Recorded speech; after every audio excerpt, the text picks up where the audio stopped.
नमस्कार, सुपरफास्ट 88 देख रहे हैं आप और मैं हूं आपके साथ आशीष प्रमोद गोस्वामी। तो चलिए बिना किसी देरी के शुरू करते हैं फटाफट अंदाज में खबरें।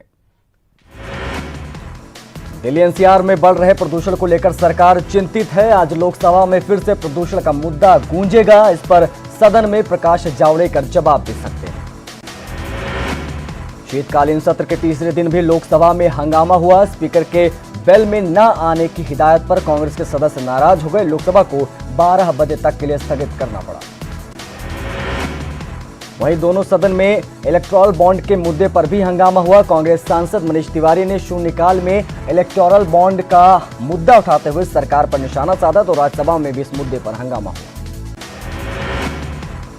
बीजेपी सांसद साध्वी प्रज्ञा को रक्षा मंत्रालय की कमेटी में शामिल किया गया है। 21 सदस्यों की समिति के अध्यक्ष रक्षा मंत्री राजनाथ सिंह कर रहे हैं।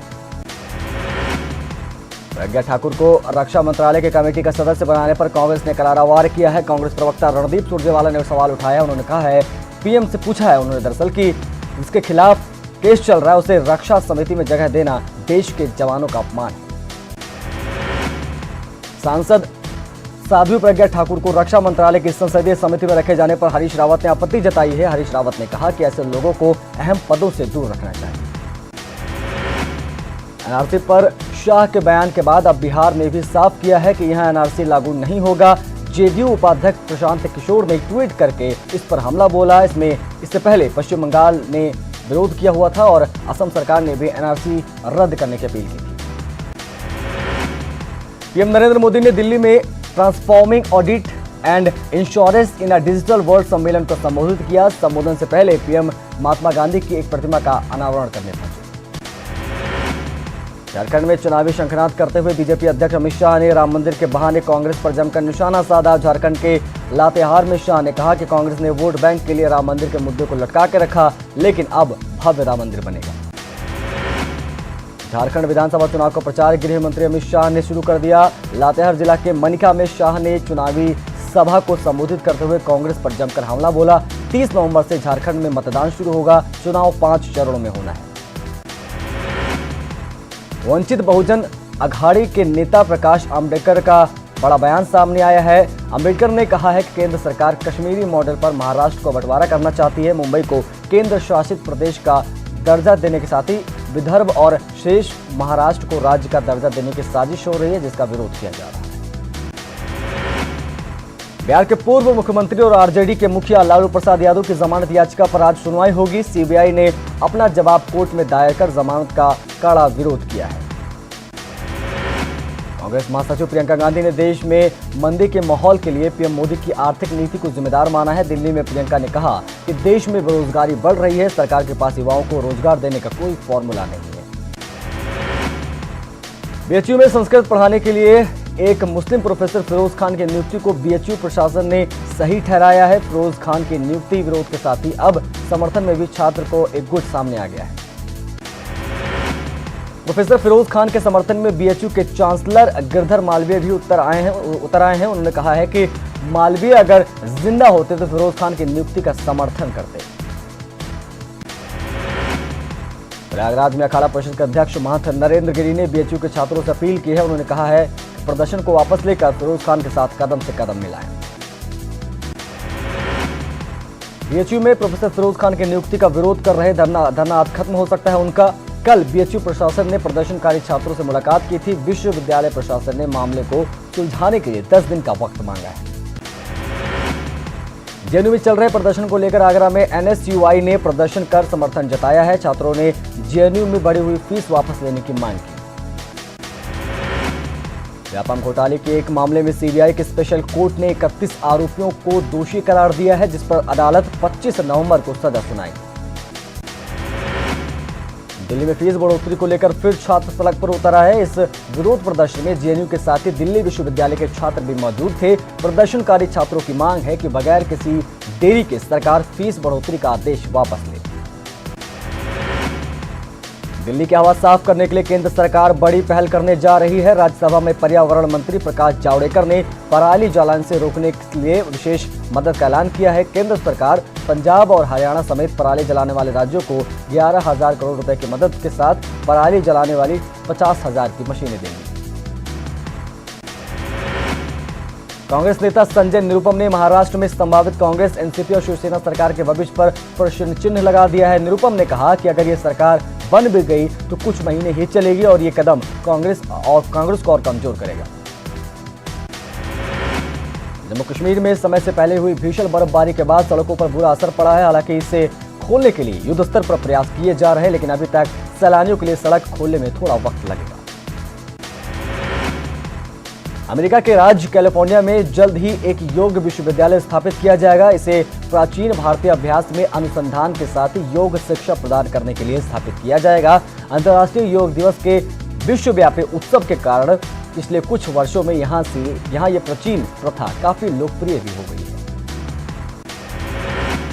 अनजाने में सीमा पार करके 2016-17 में पाकिस्तान गए 2 भारतीय नागरिकों की गिरफ्तारी पर विदेश मंत्रालय ने गुरुवार को आश्चर्य व्यक्त करते हुए दोनों को काउंसलर एक्सेस देने और उन्हें वापस भेजने की मांग दोहराई। विदेश मंत्रालय के प्रवक्ता रवीश कुमार ने बताया कि भारत ने कई महीनों पहले ही प्रशांत वैदम और बारी लाल के अनजाने में सीमा पार करने की संभावना के बारे में पाकिस्तान को सूचित किया था। लिहाजा पाकिस्तानी मीडिया में उनकी अचानक गिरफ्तारी की खबर से भारत हैरान है। भारतीय रिजर्व बैंक के पूर्व गवर्नर सी रंगराजन के मुताबिक देश की अर्थव्यवस्था की स्थिति ठीक नहीं है। इसके साथ ही उन्होंने कहा कि मौजूदा विकास दर 2025 में 5,000 अरब डॉलर की अर्थव्यवस्था बनना मुमकिन नहीं है। केंद्रीय परिवहन मंत्रालय देश भर के सभी टोल प्लाजाओं को 1 दिसंबर से कैशलेस करने वाला है। फास्टैग बेचते समय 150 रुपए का सिक्योरिटी डिपॉजिट लिया जाता है, लेकिन अभी बढ़ावा देने के लिए 1 दिसंबर तक मुफ्त में उपलब्ध कराया जा रहा है। अब सिर्फ फास्टैग से ही टोल चुकाया जाएगा। इस समय एनएचएआई के नेटवर्क में कुल 537 टोल प्लाजा हैं, जिनमें से 17 को छोड़कर बाकी टोल प्लाजा के जो लेन है आगामी 30 नवंबर तक फास्टैग से लैस हो जाएंगे। शेष टोल प्लाजा अभी बन रहे हैं, इसलिए वहां इलेक्ट्रॉनिक तरीके से टोल वसूली की सुविधा नहीं लग पाई है। एनएक्स मीडिया मनी लॉन्ड्रिंग मामले में ईडी पूर्व वित्त मंत्री पी चिदंबरम से 22 से 23 नवंबर तक तिहाड़ जेल में जाकर पूछताछ कर सकती है। गुरुवार को अदालत से इसकी मंजूरी भी मिल गई है। ब्रिटेन की लेबर पार्टी ने गुरुवार को आम चुनाव के लिए जारी किए गए घोषणा पत्र में 100 वर्ष पहले हुए अमृतसर में जलियांवाला हत्याकांड के लिए भारत से माफी मांगने का वादा किया। ब्रिटेन की पूर्व प्रधानमंत्री थेरेसा मे ने जलियांवाला हत्याकांड के 100 साल पूरे होने पर अफसोस जताया था, लेकिन माफी नहीं मांगी थी। लेबर पार्टी के नेता जेरेमी कॉर्बिन ने it's time for real change नाम से 107 पन्नों का घोषणा पत्र जारी किया, जिसमें उन्होंने कहा है कि ब्रिटेन के अतीत में हुए अन्याय की जांच के लिए एक जज के नेतृत्व वाली समिति भी बनाएंगे। आज समाजवादी पार्टी के संरक्षक मुलायम सिंह यादव का जन्मदिन है। वो 80 वर्ष के हो गए हैं। पार्टी कार्यालय पर जश्न मनाया जाएगा। सैफई में शिवपाल यादव भी जश्न मनाएंगे। पीएफ घोटाले को लेकर लखनऊ में सीएम योगी ने अहम बैठक की, जिसमें पीएफ की सुरक्षित वापसी के सभी विकल्पों की समीक्षा हुई। वहीं बिजली कर्मियों को भी सीएम योगी ने हिदायत दी है। उन्होंने कहा है कि उपभोक्ता हित और राजस्व वसूली प्रभावित न हो, कार्मिक इसकी चिंता करें। बैठक के बाद ऊर्जा मंत्री श्रीकांत शर्मा ने ट्वीट कर बिजली कर्मचारियों को भरोसा दिलाया है। सीएम के साथ ही अहम बैठक में बिजली कर्मचारियों की समस्याओं को लेकर चर्चा हुई। बस्ती में सीएम योगी ने देश की न्यायपालिका की जमकर तारीफ की है। अयोध्या विवाद पर आए सुप्रीम कोर्ट के फैसले को लेकर सीएम योगी ने कहा कि सालों पुराना विवाद कोर्ट ने 45 मिनट में सुलझा दिया। यूपी कांग्रेस में बगावत पर काबू पाने के लिए कांग्रेस महासचिव प्रियंका गांधी ने पार्टी के 11 सीनियर नेताओं को नोटिस जारी किया है। उनमें से 24 घंटे में उनसे जवाब भी मांगा है। जिन नेताओं को नोटिस जारी किया गया है उनमें कुछ पूर्व मंत्री और पूर्व विधायक भी हैं। प्रयागराज में एक निजी पूर्व कार्यक्रम में पहुंचे सपा अध्यक्ष अखिलेश यादव ने एक बार फिर से दोहराया कि 2022 में वो गठबंधन से तौबा करेंगे और चुनाव अकेले दम पर लड़ेंगे। वहीं पत्रकारों के शिवपाल के सवाल पर अखिलेश ने कुछ भी बोलने से मना कर दिया। रामपुर में विकास भवन के पास बने क्वालिटी बार के जमीन के मामले में आजम खां की पत्नी और बेटे की मुश्किलें बढ़ गई हैं। आजम खां की पत्नी और बेटे पर मुकदमा दर्ज हुआ है। आजम की पत्नी और बेटे पर गलत तरीके से भूमि आवंटित करने के मामले में मुकदमा दर्ज हुआ है। जिला सहकारी संघ के तत्कालीन सभापति पर भी मुकदमा दर्ज हुआ है। राजस्व निरीक्षक अनंग राज सिंह की तहरीर पर सिविल लाइन थाने में मुकदमा दर्ज हुआ है। यूपी स्टेट लॉ कमीशन ने सरकार को अपनी रिपोर्ट में धर्मांतरण पर कानून बनाने की सिफारिश की। 1000 से अधिक पन्नों वाली इस रिपोर्ट में प्रदेश में जबरन धर्मांतरण कराने का जिक्र किया गया है। रिपोर्ट में कहा गया है किस तरह से लोगों को बहला फुसलाकर प्रलोभन देकर धर्मांतरण कराया जाता है। इसके अलावा लव जिहाद के नाम पर धर्मांतरण किया जा रहा है, लिहाजा सरकार को धर्मांतरण पर कानून बनाना चाहिए। कानपुर से समाजवादी पार्टी के विधायक इरफान सोलंकी एक बार फिर सुर्खियों में है। इस बार उनके गनर ने उन्हीं के सामने एक फरियादी महिला को धक्का दिया। दरअसल एक मुस्लिम महिला कारोबारी के खिलाफ शिकायत लिखे जाने को लेकर विधायक इरफान सोलंकी से मदद की गुहार लगाने पहुंची थी। विधायक ने कहा कि पुलिस के पास जाओ, मैं मदद नहीं कर सकता। इसके बाद ज्यादा बात बिगड़ गई तो गनर ने महिला को धक्का भी दिया। सुप्रीम कोर्ट के अयोध्या पर ऐतिहासिक फैसले के बाद एक राम भक्त मंदिर निर्माण के लिए उसकी बेचैनी बढ़ गई है, जिसने सुप्रीम कोर्ट के फैसला आने के साथ ही भगवान राम के नाम की 51,000 ईंट बनवाने का काम शुरू कर दिया है। वो रामलला के गर्भगृह की नींव के लिए 51,000 ईंट दान करना चाहता है। इलाहाबाद हाईकोर्ट ने डेंगू से युवक की मौत पर पीड़ित परिवार को 25 लाख रुपए का मुआवजा देने का निर्देश किया है। कोर्ट ने प्रदेश के सभी जिलाधिकारियों को डेंगू की रोकथाम के लिए सभी आवश्यक उपाय करने और इसकी मॉनिटरिंग करने का निर्देश दिया है। रायबरेली के कांग्रेस विधायक अदिति सिंह गुरुवार को परिणय सूत्र में बंध गई। पंजाब के विधायक अंगर सिंह सैनी से अदिति की शादी हुई है। देश विदेश से कई वीआईपी मेहमान इस शादी में शरीक हुए। अदिति सिंह का शादी का समारोह दिल्ली के जुड़वा होटल में हुआ। रिसेप्शन 23 नवंबर को पंजाब के नवा शहर में होगा। लखनऊ में स्वास्थ्य मंत्री जय प्रताप सिंह ने एक कार्यक्रम में शिरकत की, जहां उन्होंने फोटो प्रदर्शनी का उद्घाटन किया। प्रयागराज में अखिलेश यादव एक कार्यक्रम में शामिल हुए, जहां उन्होंने सरकार पर हमला बोला। अखिलेश का आरोप है कि सरकार संस्थाओं को बर्बाद कर रही है। मथुरा से सांसद हेमा मालिनी ने बंदरों के आतंक से परेशान होकर संसद में मुद्दा उठाया है। उन्होंने बंदरों के लिए सरकार से जंगल सफारी की मांग की। लखनऊ में भी सामने आया होमगार्ड वेतन घोटाला। जिला होमगार्ड कमांडेंट के.एस. पांडे को गिरफ्तार किया गया है। फर्जी मस्टररोल रोल से निकाले गए थे 5 लाख रुपए। मथुरा में आरएलडी कार्यकर्ताओं ने किसानों के समर्थन में धरना प्रदर्शन किया। उन्होंने बिजली की बढ़ी हुई दरों को वापस लेने और किसानों को खाद बीज उपलब्ध कराने की मांग की। लखनऊ नगर निगम के कर्मचारियों ने अपनी 23 सूत्रीय मांग को लेकर प्रदर्शन किया है। उन्होंने बोनस, ग्रेच्युटी, पेंशन का बकाया मांगा है। बरेली में प्रमुख सचिव नवनीत सहगल ने अधिकारियों के साथ समीक्षा बैठक की। इस मौके पर स्वास्थ्य, शिक्षा, कानून व्यवस्था को लेकर चर्चा हुई। नोएडा में एसटीएफ और बदमाशों के बीच मुठभेड़ हो गई। इस मुठभेड़ में 50,000 के इनामी बदमाश को गोली लगी। बदमाश 2008 में पुलिस कस्टडी से फरार हो गया था। सहारनपुर में गैस सिलेंडर से भरा ट्रक डिवाइडर से टकराकर अनियंत्रित होकर वहीं पलट गया। पूरी घटना सीसीटीवी कैमरे में कैद हो गई। पीलीभीत के पूरनपुर में वेल्डिंग करते समय ट्रक में अचानक आग लग गई, जिसमें ट्रक जलकर राख हो गया। ट्रक में आग लगने से इलाके में अफरा तफरी का माहौल था। नई दिल्ली से बिहार जा रही पूर्वा एक्सप्रेस में जनरल बोगी में यात्रा कर रहे यात्रियों से बदमाशों ने लूटपाट की और विरोध करने पर उन्हें पीट दिया। 3 यात्रियों का टूडला सीएचसी में भर्ती कराया गया। उन्हें यात्रियों के मुताबिक अलीगढ़ के आसपास लूट हुई। मेरठ के सिविल थाना क्षेत्र में पुलिस ने ट्रैफिक जाम कर रोड पर बर्थडे मनाने और केक काटने के आरोपी युवक को गिरफ्तार किया है। दबंगों ने ट्रैफिक जाम कर सड़कों के बीच बर्थडे केक काटकर जन्मदिन मनाया था। बदायूं पुलिस ने एसएसपी बदायूं को फर्जी बेटा बनकर लोगों से ऑनलाइन ठगी करने वाले एक युवक को गिरफ्तार किया है। आरोप के मुताबिक युवक खुद को एसएसपी बदायूं का बेटा बताता था और लोगों को फोन करके कम कीमत पर मोबाइल, आईपैड, टैबलेट जैसे सामान देने का लालच देकर उनसे पैसों की ठगी करता था। लखीमपुर खीरी में पराली जलाने के मामले को लेकर पुलिस और प्रशासन ने काफी सख्ती दिखाई है। जिले में पराली जलाने के 234 मामले सामने आए हैं, जिनमें 119 किसानों के खिलाफ केस दर्ज हुआ है। इन किसानों से करीब 1,40,000 रुपए जुर्माना भी वसूला गया है। अब कानपुर में ट्रैफिक व्यवस्था सुधारने के लिए दिल्ली, मुंबई की तर्ज पर हैंड होल्ड डिवाइस दी गई है, जिससे चालान के बाद मौके पर ही इलेक्ट्रॉनिक डिवाइस से डेबिट या क्रेडिट कार्ड से जुर्माना भर सकेंगे। आज से व्यवस्था लागू हो जाएगी। सीएम योगी आदित्यनाथ के ट्वीट का बुलंदशहर नगर पालिका और जिला प्रशासन पर कोई असर नहीं पड़ा है। बुलंदशहर में रैन बसेरों और अलाव पर सीएम के ट्वीट का कोई असर अभी भी दिखाई नहीं दे रहा है। बांदा में तिंदवारी थाना क्षेत्र में छापर मोड़ के पास 2 सड़क हादसों में कुल 45 लोग घायल हो गए। घायलों को इलाज के लिए हॉस्पिटलाइज किया गया, जिसमें से 6 लोगों की हालत गंभीर बताई जा रही है। चंदौली में मुगलसराय के रेलवे चौकी इंचार्ज के पैसे लेते हुए वीडियो वायरल हुआ है। पुलिस ने बताया है कि ये वीडियो 6 महीने पुराना है। सहारनपुर में गैस सिलेंडर से भरा ट्रक डिवाइडर से टकराकर अनियंत्रित होकर पलट गया। पूरी घटना वहां लगे सीसीटीवी कैमरे में कैद हो गई।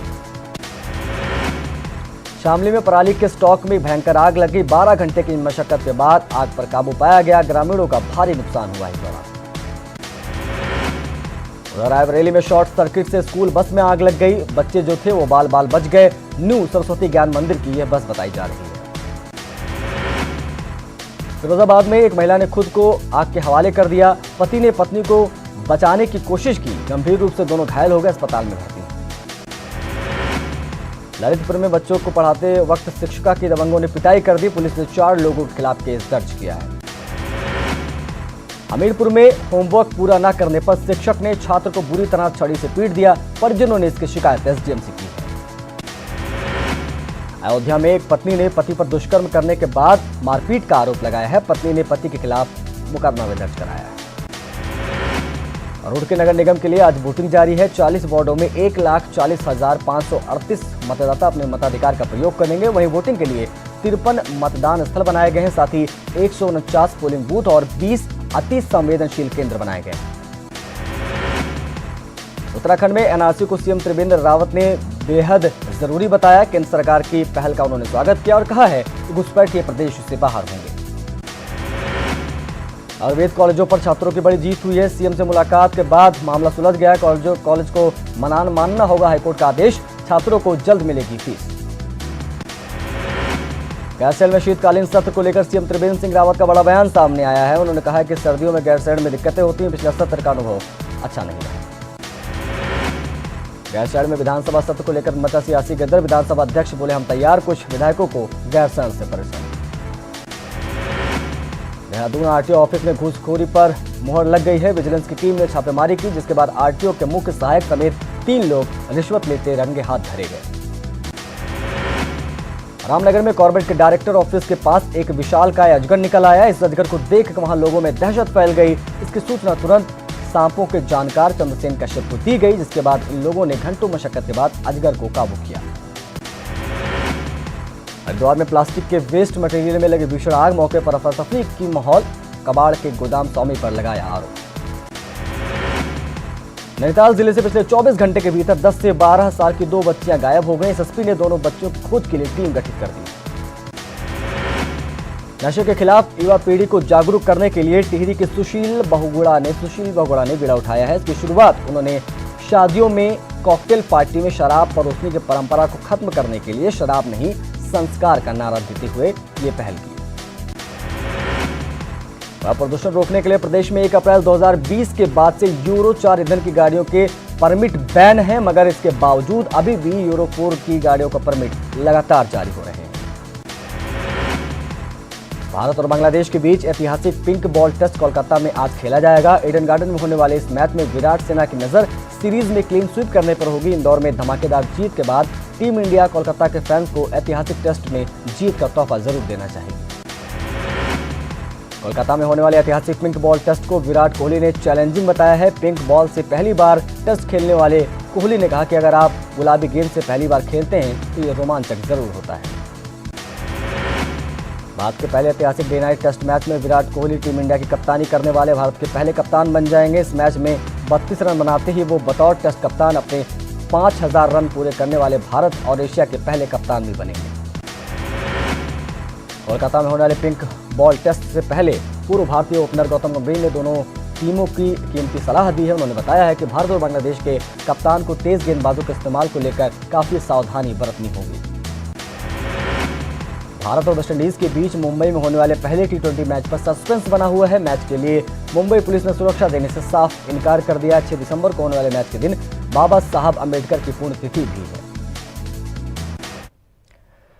तो भारत